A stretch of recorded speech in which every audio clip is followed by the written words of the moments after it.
Carpal tunnel syndrome actually একটা আমরা বলি যে entrapment neuropathy of median nerve. Median nerve মানে আমাদের হাতে মেইনলি 3টা নার্ভ আছে। একটা হচ্ছে মিডিয়ান নার্ভ, একটা আলনার নার্ভ, একটা হচ্ছে রেডিয়াল নার্ভ।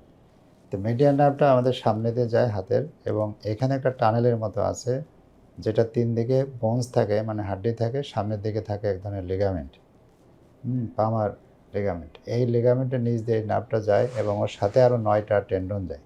তো টেন্ডন তো শক্ত জিনিস, নার্ভটা নরম জিনিস। তো যখন কোনো কারণে এটা চাপ খায় ভিতরে, বিভিন্ন কারণে চাপ খেতে পারে, ভিতরের যে স্ট্রাকচারগুলো যাচ্ছে তাদের আয়তন যদি বেড়ে যায় অথবা টানেল যদি সরু হয়ে যায়, তো যখন সরু হয়ে যায় তখন এই এই নার্ভটা তখন চাপ খেয়ে এক ধরনের সেন্সেশন তৈরি করে আমাদের হাতে। তো নার্ভের তো নিজস্ব কাজ আছে। আমরা 2 ভাগে ভাগ করি, একটা হচ্ছে মোটর ফাংশন, একটা হচ্ছে সেন্সরি ফাংশন। সেন্সরি মানে এখানে সেন্সেশন দেয়, অনুভূতি দেয়। তো পেশেন্টরা প্রথমে এটাই অনুভব করে যে এখানে অনুভূতি কমে যাচ্ছে এবং ঝিনঝিন করে। রোগীর যে কমপ্লেন সেটা হচ্ছে ঝিনঝিন করে, ব্যথা করে, রিস্টে পেন হইতে পারে, আঙুলে ব্যথা হইতে পারে এবং ঝিনঝিন করে। এটা অস্বস্তিকর ব্যথা, অনুভূতি কমে যায়। তখন হয় কি যে কোনো কিছু ধরতে গেলে আমাদের কিন্তু এটা এই এই না এই ইন্ডেক্স ফিঙ্গারের এই আরও 3টা ফিঙ্গারের সাপ্লাই দেয় হচ্ছে মিডিয়ান নার্ভ। তো মেইনলি হচ্ছে ইন্ডেক্স ফিঙ্গার, এটা আমরা বলি 3 নাম্বার চোখ। আমরা এটা দিয়ে অনুভব করে চোখ বন্ধ করে বলতে পারি যে এটা অমুক জিনিস। তো এই জন্য এখানকার সেন্সরি সাপ্লাইটা খুব জরুরি। তো মিডিয়ান নার্ভ যখন এখানে কম্প্রেসড হয়, তার মানে কার্পাল টানেল সিনড্রোম যখন হয়, তখন অনুভূতি কমে যায় এবং রোগী ঠিকমতো টের পায় না। অনেক কিছু হাত থেকে পড়ে যায়। তারপরে এটার ব্যথায় রাত্রে ঘুম ভেঙে যায়। ঘুম ভেঙে পেশেন্টরা এরকম হাত ঝাঁকাইতে থাকে অথবা হাত নিচু করে রাখে, খাটের ধারে ঝুলায় রাখে। এগুলো যদি হয় তাহলে আমরা ধরেই নিই যে এটা কার্পাল টানেল সিনড্রোম হয়েছে। তারপরে পেশেন্ট যখন আসে তার কষ্ট নিয়ে, আমরা তার কমপ্লেন জিজ্ঞেস করি, তখন সে এরকম বলবে। বলার পরে আমরা জিজ্ঞেস করি, তখন পরীক্ষা করি। পরীক্ষার ভিতরে ক্লিনিক্যাল পরীক্ষায় মেন একটা হচ্ছে যে আমরা এখানে প্লাস এই ছোটো আঙুলের 2টা কম্পেয়ার করি যে কোনটা অনুভূতি বেশি।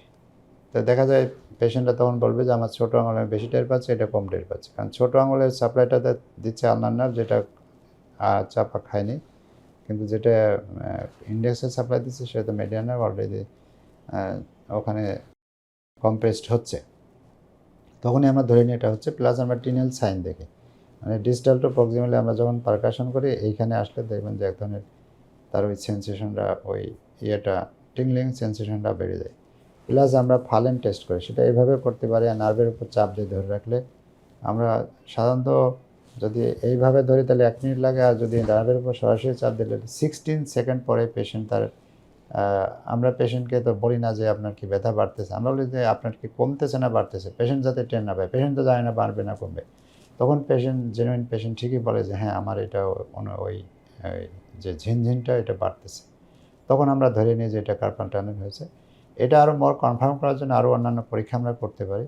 নার্ভ কন্ডাকশন টেস্ট, আমরা ঘাড়ের একটা এক্সরে করি, কারণ আমরা তো ধরে নিচ্ছি যে এখানে কার্পাল টানেল, এখানে চিপা খাচ্ছে নার্ভটা, কিন্তু এই নার্ভটা তো ঘাড় থেকে আসে, ওখানেও চাপ খেতে পারে। ওই জন্য ঘাড়ের একটা এক্সরে করা হয়। ঘাড়ের এক্সরেতে যদি ওরকম কোনো সমস্যা আমরা সন্দেহ করি, তখন আবার এমআরআই করা হয়। প্লাস হচ্ছে যে কিছু কিছু ডিজিজ কন্ডিশনেও এটা হয়। যেমন আমাদের যদি হাইপোথাইরয়েডিজম থাকে, এখানে থাইরয়েড গ্ল্যান্ড আছে, ওইটার কার্যকারিতা যদি কমে যায় তাহলে এখানে কার্পাল টানেল সিনড্রোম হয়। সেক্ষেত্রে আমরা শুধুমাত্র থাইরয়েডের ট্রিটমেন্ট করলে পেশেন্ট ভালো হয়ে যেতে পারে।